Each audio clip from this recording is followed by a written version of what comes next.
नाज़रीन, पूरी दुनिया में 43 लाख अफराद कोरोना से मुतासर हो चुके हैं और इस तादाद में रोज बरोज इजाफा होता जा रहा है।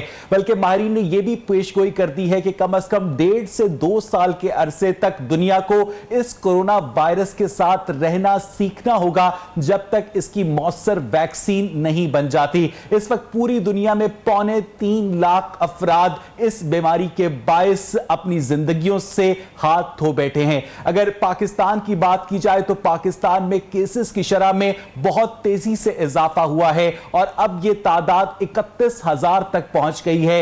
याद रहे कि पाकिस्तान की टेस्टिंग 3 लाख से ज्यादा नहीं है और यह 10% इंफेक्शन रेट है और अगर इसको 22 करोड़ की आबादी के ऊपर मुस्तामिल किया जाए तो 2 करोड़ 20 लाख अफराद इस बीमारी से मुतासिर हो चुके हैं। हो सकते हैं पाकिस्तान के अंदर 686 हलाकतें हो चुकी हैं और जब से लॉकडाउन के अंदर नरमी की गई है तो इन केसेस की तादाद में बहुत ज्यादा इजाफे का इम्कान है। यह लॉकडाउन में नरमी भारत में नहीं की गई, बांग्लादेश में नहीं की गई, श्रीलंका में नहीं की गई और वियतनाम ने मौसर लॉकडाउन करने के बाद अपने स्कूल्स को भी खोल दिया है। न्यूजीलैंड ने भी अपने स्कूल्स को खोल दिया है और इसके अलावा ताइवान ने भी अपने स्कूल्स को खोला है। लेकिन पाकिस्तान के अंदर सिचुएशन आउट ऑफ कंट्रोल होती नजर आ रही है। इसी तमाम तर सूरत हाल पर हम बात करेंगे। मेरे साथ टेलीफोन लाइन पर मौजूद होंगी मोहतरमा सुमेरा मलिक, तर्जुमान हैं पंजाब हुकूमत की।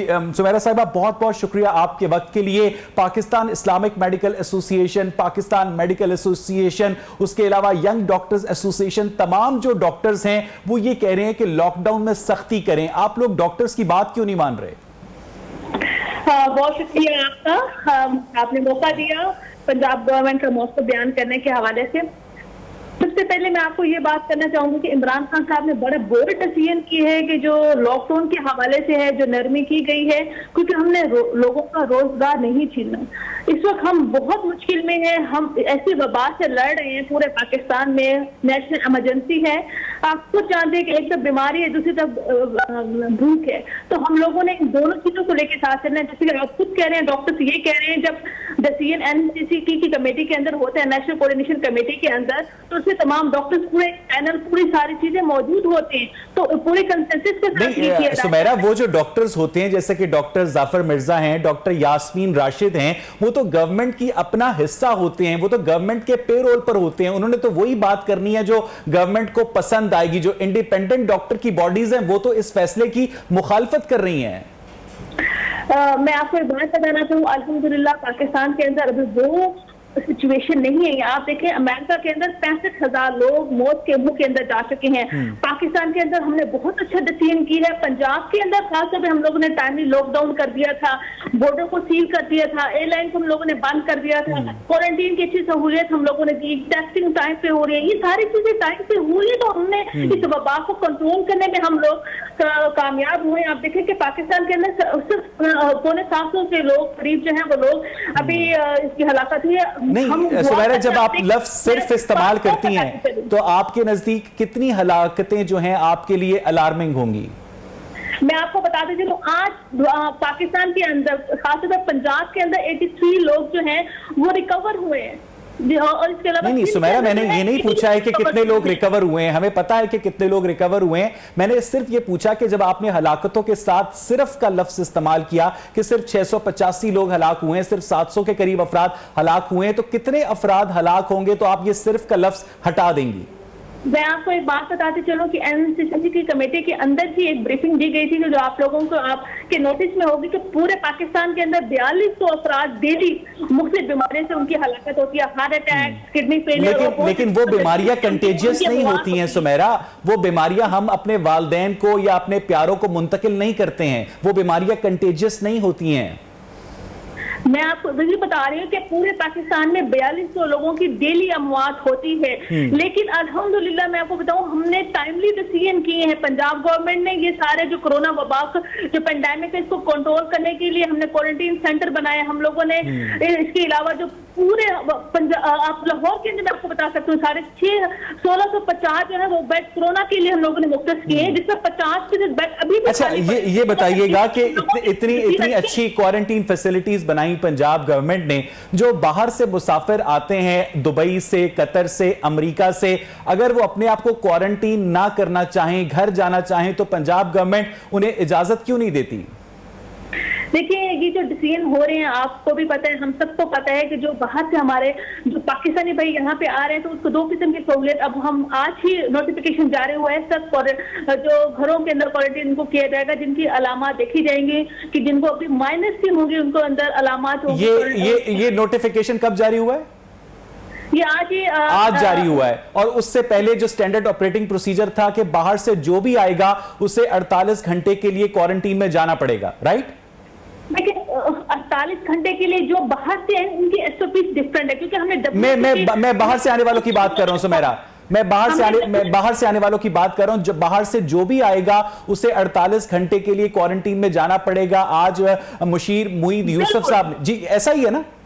बिल्कुल, उनको जाना। तो ये जो डिप्टी स्पीकर हैं पंजाब असेंबली के दोस्त मजारी साहब, अपने साथ अपने 2 दोस्तों के साथ मुल्तान एयरपोर्ट पर इन एसओपीज की धज्जियां उड़ाते हुए चले गए और उनको कोरोना टेस्ट पॉजिटिव भी आ गया। कितने लोगों से वे मिले, आप लोगों को इस बात का अंदाजा है?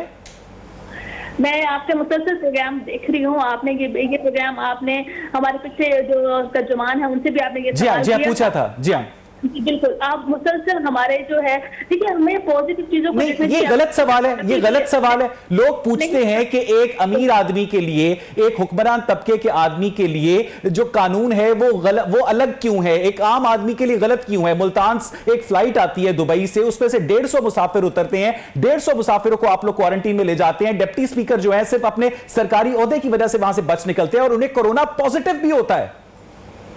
देखिए, कोरोना उनको पॉजिटिव हुआ है तो उनकी आपने खुद ही सुना होगा, उन्होंने एक वीडियो भी जारी की है कि वो क्वारंटीन के अंदर, सिर्फ क्वारंटीन के अंदर है। ये जो जितने पाकिस्तान के अंदर जिन लोगों को कोरोना टेस्ट पॉजिटिव है वो भी वीडियो जारी कर दें कि हम अपने आप को घर में सेल्फ आइसोलेट कर लें। गवर्नमेंट उन्हें जबरदस्ती नहीं ले जा सकती। देखिए, आप इस इशू को सोल्यूशन की तरफ हम लोग लेके जाते हैं। ये कानून की खिलाफवर्जी है ना, ये कानून की खिलाफवर्जी है ना। ना लेके जाए, अगर उन्होंने, मैं आपको एक बात बताते चलूं, अगर उन्होंने कि आप खुद ही कह रहे हैं कि ये ऐसी बात है या नहीं है, ये तो वो खुद ही अपना मौका पेश कर सकते हैं। डिप्टी स्पीकर साहब, आप उनसे इस सवाल का जवाब लेंगे तो उसको ज्यादा, यानी आप समझती हैं कि इस सवाल का तसल्लीबख्श जवाब नहीं दिया जा सकता? इसका जवाब वही दे सकते हैं, वही दे सकते हैं। मुझे ये बताइएगा, आप लोगों ने एक टाइगर फोर्स बनाई थी सुमेरा, उस टाइगर फोर्स का अब काम क्या होगा जब लॉकडाउन में नरमी कर दी गई? टाइगर फोर्स जो है वो हर डिस्ट्रिक्ट लेवल पे इसकी मीटिंग डिप्टी कमिश्नर साहब जो हैं वो इसकी कर रहे हैं, उनको बकायदा असिस्टेंट कमिश्नर साहब जो हैं वो उसको ट्रेनिंग भी दे रहे हैं और इसके अंदर उनको 3 से 4 काम करने, उनको जो एसओपी जो है वो बनाए गए हैं, टीआरओस बनाए गए हैं। उसमें सबसे पहला काम जो वो होगा यूटिलिटी स्टोर्स के हवाले से, जहाँ पे राशन के हवाले से जो चीज मुयसर नहीं होगी वो कमिश्नर साहब को वो मालूमात इसके हवाले से देंगे। इसके अलावा ये मालूमात तो यूटिलिटी स्टोर्स के मुलाजिम जो है डायरेक्टली डीसी साहब को दे सकते हैं। फॉलो नहीं किया जा रहा है।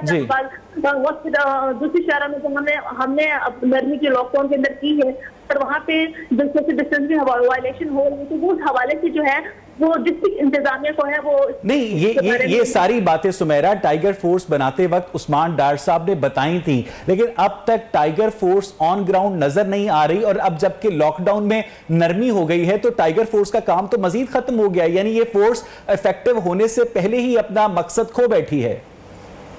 नहीं, बिल्कुल नहीं है। आप असल में आप इसको दूसरे एंगल की तरफ लेके जा रहे हैं।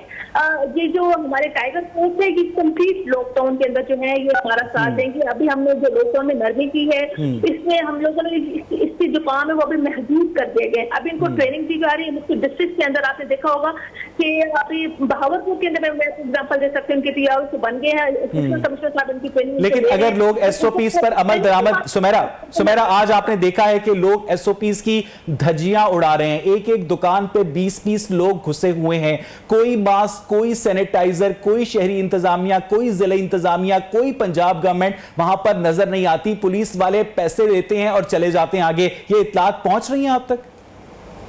मैं आपको बताती चलूँ, हम पाकिस्तानी सिटीजन ऑफ पाकिस्तान हैं। इस वक्त नेशनल इमरजेंसी के अंदर हम लोग मौजूद हैं और हमारे 67% पॉपुलेशन जो है वो झारखंड में रहती है। हमारे पढ़े लिखे लोग बहुत कम हैं। इस डर की हालत में भी हम लोगों को, आप लोग कम्युनिकेट कर रहे हैं, आप लोगों को एजुकेट कर रहे हैं, हम लोग कर रहे हैं, हमारी इंतजामिया कर रही है। इस मुश्किल की घड़ी में हम लोगों को एक दूसरे का साथ देना है, जो हम कोशिश भी करें, आप भी करें और मैं अंदर भी आप लोगों से हम लोग उम्मीद करते हैं कि करेंगे।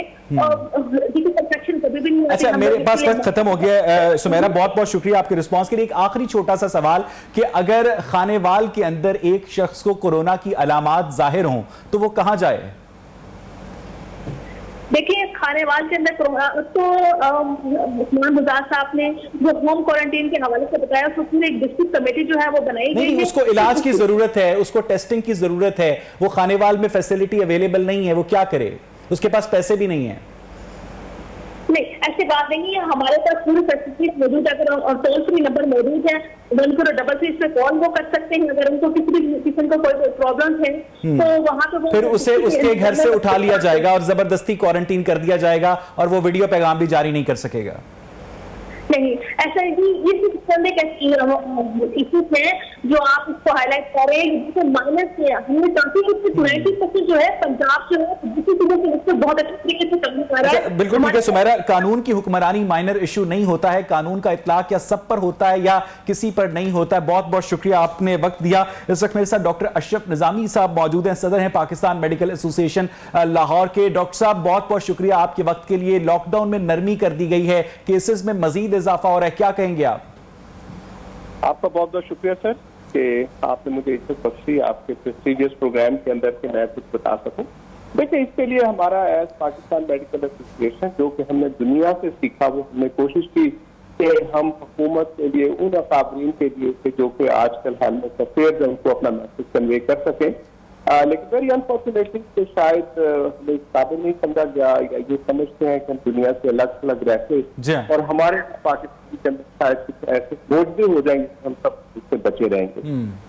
अब जो रविश पकड़ ली है हमारे मतलब दोस्तों ने और जो हुक्मरान तबकों के अंदर है कि आपने जस्टिफाई करना है बाई ऑल मीन्स, मतलब एक रीजनेबल इंस्टीट्यूशन है जिसको हम शौकत खानम समझते हैं, लेकिन क्योंकि वो भी आजकल सुना है कि मुशावरत में है, नाउ दे आर ऑल्सो इसको जस्टिफाई करेंगे कि ये जो स्मार्ट लॉकडाउन है इसको हमने साबित करना चाहिए कि बिल्कुल हुकूमत ने ठीक फैसला कर दिया। वेयर मैं समझता हूँ कि एज मेडिकल प्रोफेशनल हम किसी भी हुकूमत या किसी उसके साथ का नहीं है, हम किसी इदारे के साथ। और वर्ल्ड हेल्थ ऑर्गेनाइजेशन ने डॉक्टर साहब आप लोगों के मुतालबे की तायीद की है कि पाकिस्तान को लॉकडाउन नहीं उठाना चाहिए। मैं यही अर्ज कर रहा था, मैं इसी बात पे कर रहा था कि जब मैं एक मेरी जाती हैसियत, मेरी जाती एफिलिएशन 100 तरह की होती है और हम समझते हैं कि होती भी है, आप जायज ना जायज को जस्टिफाई करना होता है कि नहीं जी बस चूंकि ये कह दिया लिहाजा ये चीज ऐसी। मैं समझता हूँ कि एक हेल्थ प्रोफेशनल के नाते, एक सोशल वर्कर के नाते अगर कोई उसको इस किस्म का रवैया नहीं अपनाना चाहिए। It should be scientific based और साइंटिफिक बेस जो दुनिया कहती है, जो इंटरनेशनल कम्युनिटी कहती है उसके साथ। देखिए, मैंने पहले भी लेकिन डॉक्टर साहब यहाँ पर एक आम आदमी सवाल करता है, ये बात हम मुत्तादिद मर्तबा कर चुके हैं कि एक जानिब भूख है, दूसरी जानिब कोरोना है। कोरोना से पता नहीं शायद बंदा बच जाए या ना बचे, उसके चांसेस 98% है, उसका डेथ रेट 2% है, ये स्टेटेड फिगर्स हैं। लेकिन भूख से मरने के चांसेस 100% हैं। तो एक आम आदमी जिसका रियासत भी ख्याल नहीं रख रही, वो बेचारा क्या करे? अब देखिए, इसका जवाब लंबा है। इसका जवाब सिर्फ कोविड-19 कोरोना वायरस का नहीं है, इसका आपके निजाम के साथ है। निजाम हमारा क्या है? हमारा निजाम इससे साली तबकाती निजाम है जो इस मुल्क के अंदर है। हमारा निजाम एक जागीरदाराना निजाम, हमारा निजाम एक अपॉर्चुनिज्म बेस्ड निजाम है सिस्टम है यहाँ पे। अगर मैं आपसे सवाल पूछूं कि इस कोविड-19 से पहले क्या लोग खुशहाल थे? क्या लोगों को सेहत की सहूलियात मिल रही थी? क्या लोगों को तालीम मिल रही थी? क्या लोगों को रोजगार मिल रहा था? लेकिन जो सिचुएशन अब है डॉक्टर साहब, वो सिचुएशन नहीं थी। 50 लाख लोग कोविड-19 के बाद बेरोजगार हुए हैं। अब मेरी अर्ज सुन लीजिएगा जी, मैंने जो पहले आपने शुरू में कहा और आप माशाल्लाह इंटेलेक्चुअल जर्नलिस्ट हैं कि हम दुनिया से अलग नहीं है। दुनिया रो रही है भाई, 30% उसका इम्पैक्ट आया है, 30% अनएम्प्लॉयमेंट है वहां पे। अभी ये कारोबार चला के लोगों को रोटी मिल जाएगी इसके साथ? I mean you are giving के आगे खड्डा है, खाई गया और खाई के उस पार कोई चीज। अच्छा डॉक्टर साहब आपको लगता है कि गवर्नमेंट चाहे इस बात को एक्सेप्ट करे या ना करे, या अमली तौर पर गवर्नमेंट के तमाम इकदामात से लग रहा है कि गवर्नमेंट ऑफ पाकिस्तान ने कोरोना वायरस से मुतालिक अमली तौर पर पाकिस्तान की टोटल आबादी को हर्ड इम्यूनिटी के हवाले कर दिया है कि जो बच गया, जो मर गया? इन दो चीजों को हम मिक्स अप ना करें। हर्ड इम्यूनिटी जी and care of the people, these are two entirely different. नहीं, अमली तौर पर तो यही पॉलिसी है ना डॉक्टर साहब? अमली तौर पे पॉलिसी है, इन डिफरेंट पॉलिसी। जी हाँ, अमली तौर पे है कि फेलियर, ये है पॉलिसी। अमली तौर पे ये है, अमली तौर पे ये है कि हमने अपनी पेशबंदी नहीं की। अमली तौर पे ये चीज है। Herd immunity does not mean by कि आपने वबा को फैलने देना और फिर लोगों से एक्सपेक्ट करना कि हर्ड इम्यूनिटी आ जाए। It is not the right interpretation of the herd immunity. आपने रखनी है हर्ड इम्यूनिटी के साथ, अल्टीमेटली साइंटिफिकली उसे आना ही आना, उसके साथ इसके कोई दो राय नहीं। लेकिन इस तरीके से कि आने दो, जो मरते हैं वो मरते हैं, अल्लाह माफ करे, अल्लाह माफ करे, इस किस्म की सोच के साथ आने के साथ कि दुनिया के अंदर तो जी 40% पहले जो है रोड ट्रैफिक एक्सीडेंट से मौत हो जाती है। आपसे पहले अभी तर्जुमान पंजाब हुकूमत सुमेरा मलिक यही कह रही थी कि रोज 4000 डेथ्स होती थी कोविड-19 से पहले भी, और अभी तक टोटल जो है सिर्फ 685 डेथ्स हुई हैं। अब देखिए ना, अब अल्लाह ताला इनको मैं दुआ ही कर सकता हूँ और क्या कह सकता हूँ। आया कि जब अभी ट्रैफिक सिग्नल इन्होंने बंद कर दिए, ट्रैफिक हादसा के साथ इन्होंने ट्रैफिक वार्डन को छुट्टियां दे दी हैं। जी हाँ, ट्रैफिक के हादसा तो नहीं हो रहे। लेकिन डॉक्टर साहब एक सवाल तो है ना, जो मेडिकल स्टैटिस्टिक्स का मुताला करते हैं अफराद, वो ये सवाल करते हैं कि पाकिस्तान में, इंडिया में, बांग्लादेश में कोरोना से जो डेथ रेशियो है वो चीन से, स्पेन से, इटली से, अमेरिका से इतनी कम क्यों है? ये कम नहीं है मेरे दोस्त। आप जब परसेंटेज करेंगे तो परसेंटेज के हिसाब से आपकी केपीके में डेथ टोल कितना जा रहा है? It is about 6%। जी हाँ, पेशावर में रोज 4 डेथ्स हो रही हैं। ठीक है, it is about 6% if it is about statistical calculation उसके साथ आती है। और दूसरी वजह कि हमारे यहाँ चूंकि उतनी ओल्ड एज पॉपुलेशन नहीं है, जिस वजह से हमारी रेशो वैसी नहीं है जैसे अमेरिका या उसके साथ। अच्छा डॉक्टर साहब, एक आम आदमी अब जिसके लिए उसने रोजगार के लिए बाहर भी निकलना है, वो मैक्सिमम मास्क खरीद लेगा, सैनिटाइजर का इस्तेमाल कर लेगा, लेकिन जो अनसीन सर्कमस्टांसेस हैं उन्हें वो कंट्रोल नहीं कर सकता, फैमिली सिचुएशंस को वो कंट्रोल नहीं कर सकता, तो इन हालात में वो क्या करे? वो तमाम गाइडलाइंस तो फिर पानी में चली जाती हैं। मैं आपके तवज्जुह से, अपने अवामुन्नास से, अपने भाइयों से, अपनी बहनों से, बच्चों से एक ही तरफ कह सकता हूँ कि ये अब हुकूमत ने सारा फैसला आप पे छोड़ दिया। जी हाँ, जी हाँ। आपने अवामुन्नास से ये फैसला करना है कि आपने जिंदगी चाहनी है, सेहत चाहनी है, या आपने इसके साथ वैसे ही अल्लाह तवक्कुल जिंदगी गुजारनी है। तो आई सजेस्ट कि everybody has to take the mask का इस्तेमाल करना चाहिए। सैनिटाइजर का मैं कह नहीं सकता है, क्योंकि महंगे किस्म का हुआ है। अपने हाथों को साफ रखें, जब बाहर हैं तो सारे ग्लव्स इस्तेमाल कीजिएगा, सोशल डिस्टेंसिंग। अच्छा डॉक्टर साहब, ये एक अक्सर लोग सवाल करें, ये बिल्कुल नया सवाल है कि अगर एक शख्स फील करता है कि उसके अंदर कोरोना की अलामात हैं, तो वो क्या एक प्राइवेट हॉस्पिटल में गवर्नमेंट सेटअप को बाईपास करते हुए अपनी टेस्टिंग और अपना इलाज करवा सकता है? जी मैं समझता हूँ कि आप इलाज मुआवजे के लिए गालिबन इसके लिए, अगर मैं गलत हूँ तो हुकूमत ने भी कहा है कि private institution they can carry on their treatment, और उसके साथ जो प्राइवेट सेक्टर के साथ वो कर सकते हैं। लेकिन ये देखें, मैं एक अर्ज करूँ अगर, ये सस्टेनेबल लोगों की खातिर है, अवामुन्नास की खातिर। वेरी क्लियर स्टेटमेंट कि हम, सही बात है, सेहत एक बुनियादी हक है, टेस्टिंग हर इंसान का बुनियादी हक है, and it should be free of cost. और डॉक्टर साहब, ये जो टेस्टिंग है इसकी क्वालिटी बहुत वेरिएबल है। अराकीन सिंध असेंबली के सरकारी तौर पर कोरोना के टेस्ट हुए, पॉजिटिव आए, निजी लेबोरेटरी से करवाए तो नेगेटिव आए, और वो पूछ रहे हैं कि हम किस पर एतबार करें? इसके लिए देखें, इसके लिए मैं अर्ज कर देता हूँ, ये कोई 100% टेस्टिंग जो है उसके साथ ऐसा नहीं है कि ये रिजल्ट हो। These are about 70%। जो पीसीआर करते हैं 70% इसकी एफिकेसी है, 30% इसके साथ नेगेटिव प्लस और नेगेटिव मतलब उसके साथ आ सकते हैं। तो इस वजह से मैं इसके अंदर तो एज एक्सपर्ट ओपिनियन ना दे पाऊंगा कि लोगों के साथ। और बहुत से होते हैं, हम हेपेटाइटिस से करते हैं कि एक इंस्टीट्यूशन से करवाए वहां पॉजिटिव आ जाती है, दूसरे से करवाए वहां पे नेगेटिव आ जाती है। Now this is the margin and the scale के लोग कैसे देते हैं। और इसके लिए कोविड-19 की खातिर जो है कि जो स्वैब लेते हैं, दिस इज इम्पोर्टेंट कि टेक्निकली कितने के हैं कि वो टेक्निकली उसको ठीक लेते हैं कि नहीं लेते हैं। जब तक आप स्वैब उसको ठीक ले ही नहीं रहे तो जाहिर है वो नेगेटिव आ जाएगा, अगर आपने सही तरीके से ले दिया। अच्छा डॉक्टर साहब, इससे पहले भी हम ये मुतादिद मरतबा मामला उठा चुके हैं कि पाकिस्तान के अंदर हुक्मरान तबके से ताल्लुक रखने वाले अफराद का कोरोना टेस्ट जब पॉजिटिव आता है तो वो एक बड़ा अच्छा सा वीडियो पैगाम इशू करते हैं कि मैंने अपने आप को घर में क्वारंटीन कर लिया है, आपसे सेहत याबी की दुआ है। एक आम आदमी को कोरोना टेस्ट आता है तो उसे उसके मोहल्ले से आकर उठा लिया जाता है, उसके मोहल्ले को सील कर दिया जाता है, उसे एक दहशतगर्द की तरह ट्रीट किया जाता है। ये डबल स्टैंडर्ड्स क्यों डॉक्टर साहब?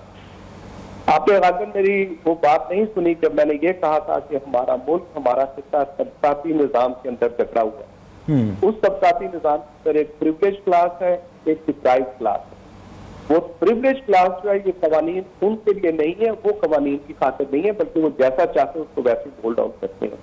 तो इस वजह से मैं मतलब this is a very टची I feel personally के है, और हुकूमत से एज अ स्टेटमेंट मैं समझता हूँ कि ये वाला कि कभी तौर पे ऐसा नहीं होना चाहिए। अब तक का मेज जो उसको रवैया रखा जाता है कि उसको एक स्टिग्मेटाइज कर दिया जाता है, स्टिग्मा बना दिया उसको जो खाने को दिया जाता है वो एक बहुत बड़ा क्वेश्चन मार्क है। उसकी बेडशीट्स तब्दील नहीं की जाती, उसे एक कैदी की तरह वहां पर रखा जाता है। और मैं एक आपके साथ मैं एक सिर्फ एक करना चाहूंगा, हुकूमत उतना काम करे जितना कर सकती है।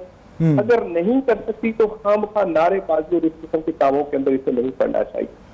जैसे इन्होंने कह दिया है कि अब सेंट्रल गवर्नमेंट ने भी सबने कि भाई लोगों ये हमारे बस का काम नहीं है, ये सारी चीजें अल्टीमेटली उसके साथ मैं तो रिजल्ट भी यकस करता हूँ।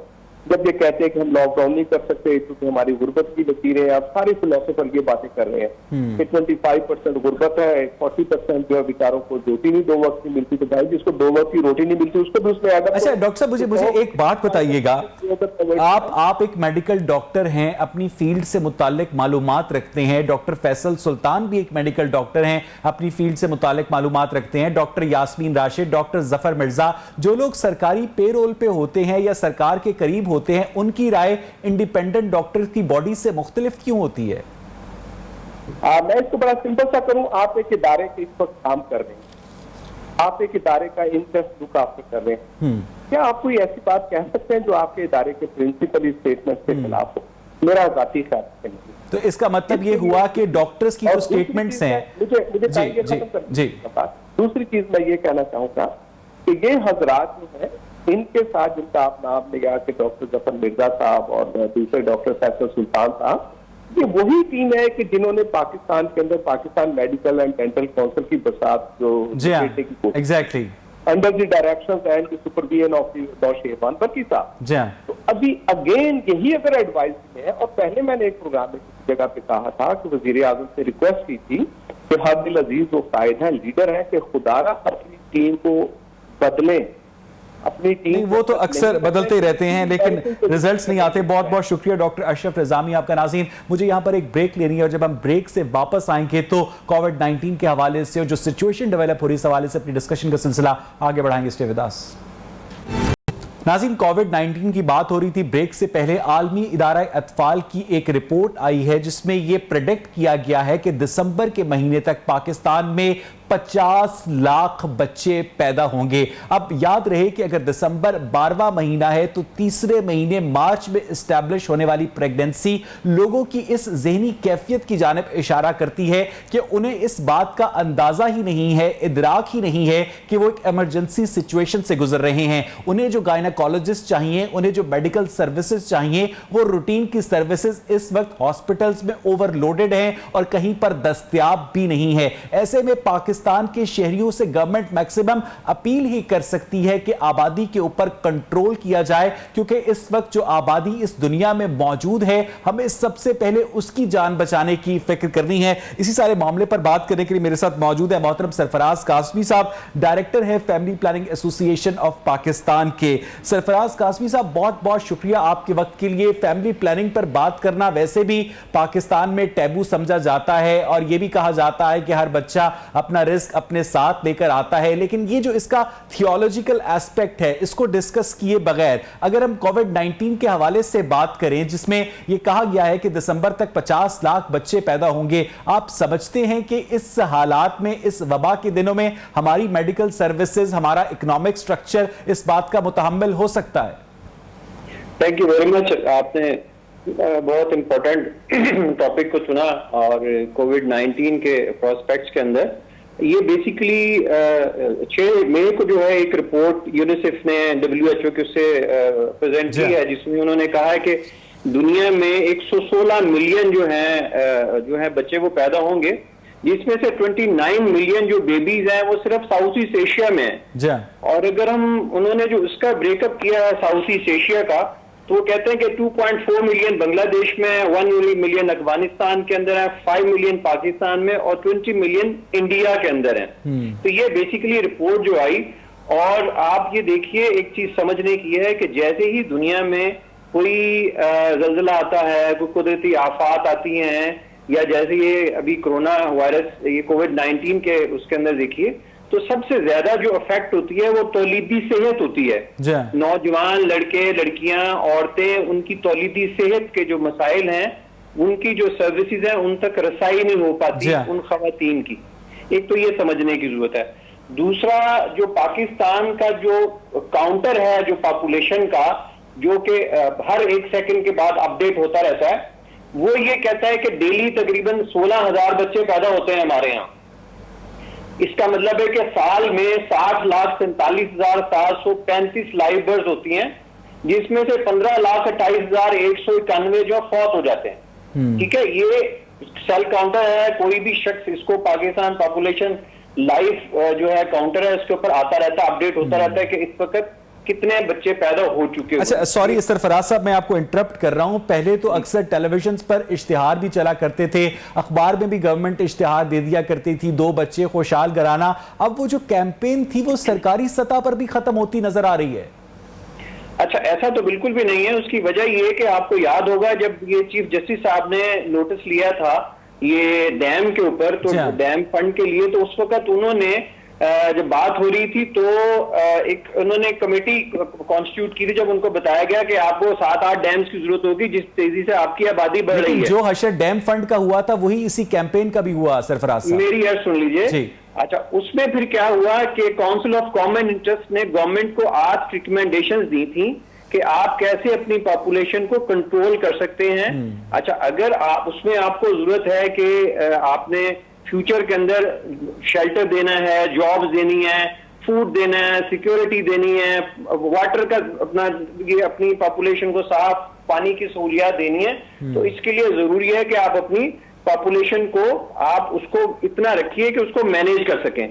तो वो 8 रिकमेंडेशंस के ऊपर अमल अभी तक नहीं हुआ। एक तो ये रीजन है। ठीक है। उसके अलावा जो अहम जो चीज है, ये कोरोना क्राइसिस के अंदर तमाम जो लॉकडाउन हुआ तो उसके अंदर एक तो ट्रांसपोर्ट बंद हो गई। वो खवातीन जो फैमिली प्लानिंग की, रिप्रोडक्टिव हेल्थ की खिदमात लेने के लिए जाना चाहती थी गवर्नमेंट के सेंटर्स पे, प्राइवेट सेंटर्स के ऊपर, वो बंद थे, ट्रांसपोर्ट अवेलेबल नहीं थी। ठीक है, एक छोटी सी मैं एग्जांपल लेता हूं। पॉपुलेशन वेलफेयर डिपार्टमेंट के पंजाब में 2100 मराकज हैं, सब बंद।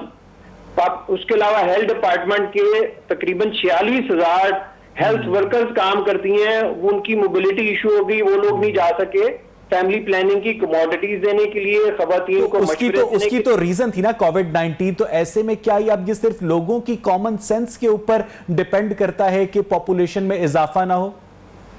अच्छा, उसमें देखिए हमारे पास सोशल डिस्टेंसिंग, हम बाहर तो हम मुश्किल से इंश्योर नहीं करवा सके, तो घरों के अंदर सोशल डिस्टेंसिंग कैसे इंश्योर करवा लेंगे आप? This is unfortunate. हमारी जो लोगों को आइडिया ही नहीं है कि अनप्लान्ड प्रेगनेंसीज की वजह से हमारा जो है इन्फेंट मोर्टेलिटी रेट बढ़ गया, हमारा मैटरनल मोर्टेलिटी रेट बढ़ जाएगा।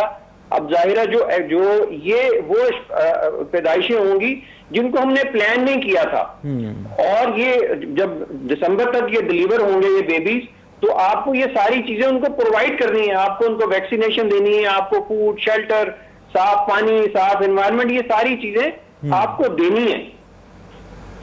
लेकिन इस हवाले से सरफराज कासमी साहब, हमारे स्कूल के सिलेबस में, कॉलेजेस, यूनिवर्सिटीज़ के अंदर कोई भी ऐसी मालूमात शामिल नहीं की जाती हैं जिससे लोगों के अंदर फैमिली प्लानिंग का एहसास जो है या जिम्मेदारी जो है पैदा हो। जो सोशल रिवायात हैं जो उन्होंने बुजुर्गों से सुनी, बुजुर्गों ने अपने बुजुर्गों से सुनी, अब वही चली आ रही हैं। कुछ लगता नहीं है कि इस हवाले से लोगों के अंदर इतना शऊर पाया जाता है। Very good. अच्छा, मैंने भी पहले कहा कि जो अपना सीसीआई की जो रिकमेंडेशंस हैं उसके अंदर एक रिकमेंडेशन ये भी है कि जितने भी कैरिकुलम बोर्ड हैं वो जो नया जो सिलेबस जो मुरतब करेंगे उसके अंदर पॉपुलेशन के इश्यूज के ऊपर वो उसके अंदर जरूर डालेंगे कुछ चैप्टर्स, उसके अंदर जो अपना सेल्फ अवेयरनेस के बारे में डालेंगे। सरफराज साहब, इसके आगे एक बहुत बड़ी हर्डल हमारे कदामत परस्त तबके का रवैया है जो इस बात का मुखालिफ है कि इस चीज को निसाब में शामिल किया जाए। अच्छा, मजे की बात यह है कि जो तबका है उनका जो अपना सिलेबस है उसके अंदर ये सारी चीजें हैं। ये तमाम इंफॉर्मेशन जो हमारे जो मदारिस का जो कैरिकुलम है, अगर आप उसको स्टडी करें तो उसमें ये सारी चीजें, बाब तहारत, बाब हैज, उनके जो डिफरेंट चैप्टर्स हैं, ये चीजें डिटेल से डिस्कस करी गई हैं उसके अंदर। और यही बात अगर कुछ ऑर्गेनाइजेशंस हैं, कुछ जो गवर्नमेंट के जो कुछ तरक्की पसंद लोग हैं, अगर वो बात करते हैं कि हम लाइफ स्किल बेस्ड एजुकेशन या जिंदगी गुजारने की महारतें हम इसमें एड अप कर दें कैरिकुलम के अंदर, तो उसमें शायद उनको कुछ इश्यूज हैं। लेकिन अभी पिछले दिनों जो रिलीजियस लीडर्स के साथ मीटिंग्स हुई थी, पॉपुलेशन वेलफेयर डिपार्टमेंट ने, हेल्थ डिपार्टमेंट ने काफी उनके साथ मीटिंग थी और बड़े एनलाइटेंड है वो उनको जब ये इश्यूज बताए गए कि हमारा मैटरनल मोर्टेलिटी रेट बहुत ज्यादा है, इन्फेंट मोर्टेलिटी रेट बहुत ज्यादा है, तो इसको हमें देखने के लिए आपकी मदद सरफराज कासमी साहब, आजकल जब कोविड-19 है, आपने खुद कहा कि पंजाब पॉपुलेशन वेलफेयर बोर्ड के 2100 मराकज बंद हैं, लेडी हेल्थ विजिटर्स के विजिट्स उस तरह से नहीं हो रहे हैं, बहुत सारे हॉस्पिटल्स में गायनी सर्विसेज भी सस्पेंड हैं। अगर आजकल के दिनों में किसी को अनवांटेड प्रेगनेंसी होती है तो वो क्या करे? अच्छा, उसके अंदर कुछ ऑर्गेनाइजेशंस ऐसी हैं जिनके, जैसे एक तो प्राइवेट क्लिनिक्स खुले हुए हैं, family planning association of Pakistan के 200 क्लिनिक्स खुले हुए हैं और हेल्पलाइंस हैं, वहां पे कॉल करके पूछ सकते हैं कि हम इस सिचुएशन में क्या जो है फैमिली प्लानिंग के मय्यर ले सकते हैं, कैसे कंट्रासेप्टिव ले सकते हैं। दूसरा, अब ये लेडी हेल्थ वर्कर्स का, फैमिली प्लानिंग रिप्रेजेंटेटिव का, मेल फीमेल मोटिवेटर्स का बहुत इंपॉर्टेंट रोल है। अच्छा, मोबाइल सर्विस बंद हुई हुई है। Mobile service mean family planning की जो वैन जो जाती थी डिफरेंट दूर दराज इलाकों में, वो भी उसको इमीडिएटली जो है उसको खोलने की जरूरत है। लाहौर में कुछ डिपार्टमेंट ने, पॉपुलेशन वेलफेयर ने क्या किया, कुछ एरियाज के अंदर अवेयरनेस के लिए वैन्स तो घूम रही है, लेकिन अनफॉर्चुनेटली वो अभी तक एफपी की सर्विसेज नहीं दे रही। ये देने की जरूरत है, खवातीन को इंफॉर्मेशन देने की जरूरत है, क्योंकि अनफॉर्चुनेटली हमारे यहाँ खवातीन को मालूमात भी नहीं है। सरफराज कासमी साहब, एक तो ये तबका है ना जिनको मालूमात नहीं है, लेकिन दूसरा वो तबका है जो मालूमात होने के बावजूद उन मालूमात पर अमल करना टैबू तसव्वुर करता है, उनका क्या करें? वो मैं बता रहा हूं कि जब तक आप उनको अवेयरनेस नहीं देंगे, एक माँ को देखिए उसका राइट है कि वो जितने बेबी डिलीवर करे, इट्स हर राइट, लेकिन उसको डिसीजन मेकिंग के अंदर हमें रोल देने की जरूरत है कि बीबी तुमने फैसला करना है कि तुम कितने बच्चों को पाल सकती हो, बच्चे पैदा कर सकती है। वो पाकिस्तान का अगर फर्टिलिटी, टोटल फर्टिलिटी रेट देखें वो 3.45 के करीब है, ठीक है, और वो उसमें सलाहियत है पैदा करने की, वो कर सकती है, लेकिन क्या उसका जिस्म, उसकी सेहत उसको इजाजत देती है? क्या वो उसके पास इतने वसाइल हैं कि उस बच्चे की तरबियत कर सके, उसको नरिश डाइट? सरफराज कासमी साहब, वो दादी को बेटा देने के लिए कुछ भी करने को तैयार हो जाती है। हाँ, ये अनफॉर्चुनेट सिचुएशन है हमारे यहाँ, लेकिन अभी काफी अवेयरनेस आ रही है और इसके ऊपर काफी आपने देखे होंगे एड्स भी आ रहे हैं, मोबिलाइजर्स काफी काम कर रहे हैं, तो ray of light is there. लेकिन थोड़ा हमें प्रायोरिटाइज करना है गवर्नमेंट को। जब तक गवर्नमेंट प्रायोरिटाइज नहीं करेगी, बहुत खुशी हुई सरफराज कासमी साहब आपसे बात करके। अगर हमारे पास ज्यादा वक्त होता हम आपसे ज्यादा गाइडेंस लेते। जिस तरह से सरफराज कासमी साहब ने कहा कि काउंसिल ऑफ कॉमन इंटरेस्ट के अंदर जो 8 रिकमेंडेशंस दी गई थी पॉपुलेशन कंट्रोल के हवाले से, उन 8 रिकमेंडेशंस में से एक भी रिकमेंडेशन पर अमल करने में गवर्नमेंट ऑफ पाकिस्तान नाकाम है, जिस वजह से पाकिस्तान की आबादी में बेहंगम इजाफा होगा। उन्हें हम खिलाएंगे क्या, पिलाएंगे क्या, उनके लिए फूड सिक्योरिटी कहां से आएगी, वैक्सीनेशन, जॉब्स का इंतजाम कैसे होगा, इस बात का पता शायद विफाकी इदारा शुमारियात को भी नहीं है। मुझे यहां पर एक ब्रेक लेनी है, स्टे विद अस। आखिरी अशरा शुरू होने वाला है और उसके बाद ईद की भी आमद है, लेकिन जो सब्जियों और फलों में महंगाई का तूफान आया था वो तूफान थमने में नहीं आ रहा। प्राइस कंट्रोल कमेटियां और गवर्नमेंट इस मामले में भी दूसरे मामलात की तरह हमें इतनी कामयाब नजर नहीं आती। सदाम अतर खान मेरे साथ मौजूद हैं, टेलीफोन लाइन पर जनरल सेक्रेटरी हैं सब्जी मंडी बादामी बाग के। सदाम, बहुत बहुत शुक्रिया आपके वक्त के लिए। रमजान के आगाज में प्रोग्राम में जब आपसे बात हुई तो आपने कहा था कि 15 रमजानुल मुबारक के बाद सब्जियों की कीमतें, फलों की कीमतें नीचे आना शुरू हो जाएंगी। केला 180 रुपए पे, लीमू 500 रुपए पे, भिंडी 150 रुपए पे, ये नीचे आ रही है, ऊपर जा रही है? बिस्मिल्लाहिर्रहमानिर्रहीम। जो जिन चीजों की आपने बात की है ये चीजें तो बिल्कुल इस वक्त थोड़ी सी महंगी हैं। अगर इसके साथ थोड़ी सी बिल्कुल महंगी है। लीमू का रेट अभी मार्केट कमेटी के जो रेट लिस्ट है जो है वो उसके ऊपर लीमू का रेट जो है ना निकालना उन्होंने बंद कर दिया, क्योंकि उसकी जो है इस वक्त डिमांड उसकी ज्यादा है। 40,000 पेटी की डिमांड है इस वक्त सिर्फ और सिर्फ लाहौर शहर में, और जो 2500 से 3000 पेटी सिर्फ और सिर्फ लाहौर में आ रही है, उस वजह से उसका रेट जो है ना महंगा है। और महंगाई की वजह से लीमू जो है वो रेट लिस्ट के मुताबिक मिल नहीं रहा। मजिस्ट्रेट वगैरह और इनकी ये मीटिंग के बाद लीमू जो है 37,000 पेटियां कम क्यों आ रही हैं? कहीं पर कोई फसल नहीं हुई या इंपोर्ट नहीं हुई? सर फसल नहीं है, जून के एंड पे ये फसल जो है ना ये हमारी तैयार हो गई। अभी जो लीमू आ भी रहा है वो कच्चा पक्का लीमू आ रहा है, उस वजह से रेट इसका महंगा। ये शुक्र करें कि 500 रुपए किलो आपको लीमू मिल भी रहा है। ठीक है, तो इसका मतलब यह है कि जो बकिया सब्जियां हैं जिनकी कीमतों में कमी का इम्कान जाहिर किया जा रहा था वो भी नहीं हुआ। देखें दूसरी जो सब्जियां हैं, हर सब्जी जो है इस वक्त बहुत सस्ती सब्जी मिल रही है। देखें शलजम जो है 10-11 रुपए किलो शलजम मिल रहे हैं। मूंगरे जो है ना वो 70 रुपए किलो मूंगरे मिल रहे हैं। जो आम कच्चा है 38 रुपए किलो वो मिल रहा है। गाजर जो है वो 23 रुपए किलो वो मिल रही है। बंद गोभी 23 रुपए किलो मिल रही है। बैंगन जो है 20 रुपए किलो मिल रहे हैं। मेथी जो है 53 रुपए किलो मिल रही है। पालक जो है वो भी तकरीबन 20 से 25 रुपए किलो मिल रही है। करेले जो है 26 रुपए किलो मिल रहे हैं। इस वक्त तो तमाम सब्जियां जो है, टमाटर जो है 15 से 20 रुपए किलो। ये जो आप रेट बता रहे हैं सदाम, इन रेट्स पर अगर शहरियों ने सब्जियां लेनी हो तो वो कहां जाएं?